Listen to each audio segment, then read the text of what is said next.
அந்த பூஜை இன்னைக்கு வேண்டான்னு பாக்குறேம்மா. ஏன் சாமி?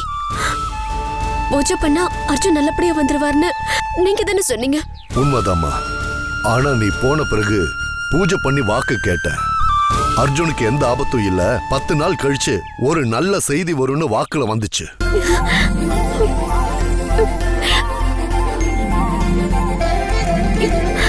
அதனால அந்த பூஜை இப்ப வேண்டாம்.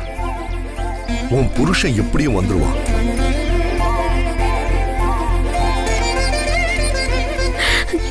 கேட்கவே ரொம்ப சந்தோஷமா இருக்கு சாமி.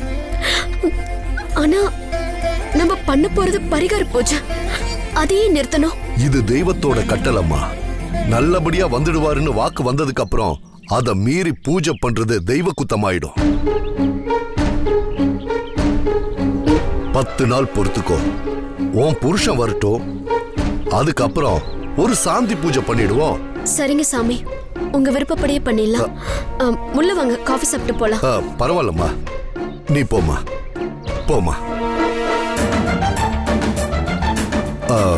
ஆத்ரா, நல்லா இருமா, நல்லா இரு.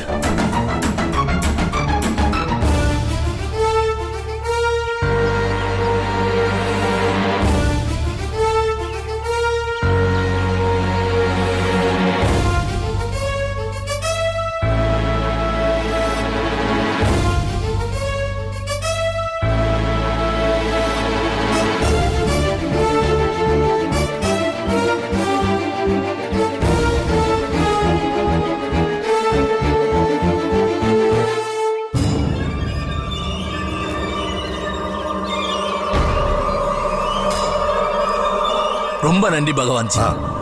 இந்த வச்சுங்க. இல்ல வேண்டாம். வச்சுங்க பகவான்ஜி. இல்ல பரவாயில்ல. வேணான்னு சொல்லாதீங்க, வச்சுங்க. பதட்டப்படாதீங்க.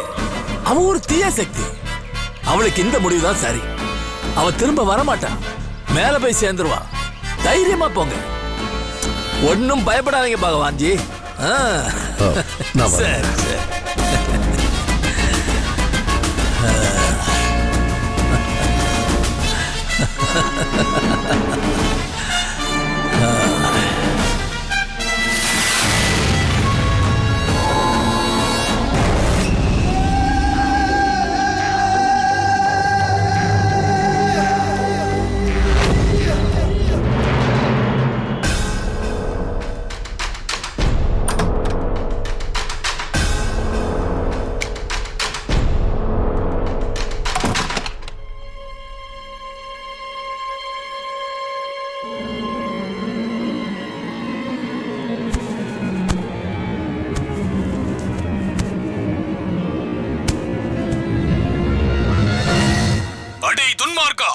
என்னுடைய ராஜ்யத்தில் பெண்களிடம் வம்பா செய்கிறாய்.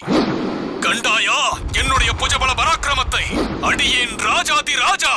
அரசே, என்னை மன்னித்து விடுங்கள். எனக்கு வேண்டியது உன்னுடைய மன்னிப்பு அல்ல, உனது உயிர். உனது உயிர் வேண்டுமடா எனக்கு.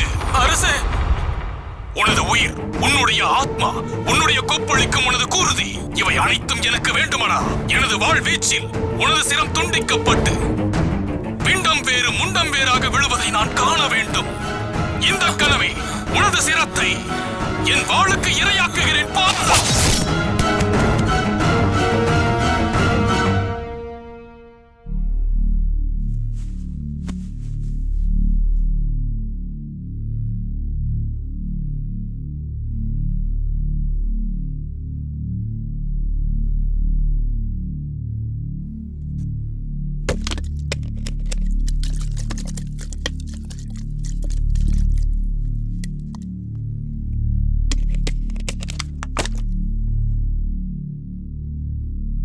Ha ha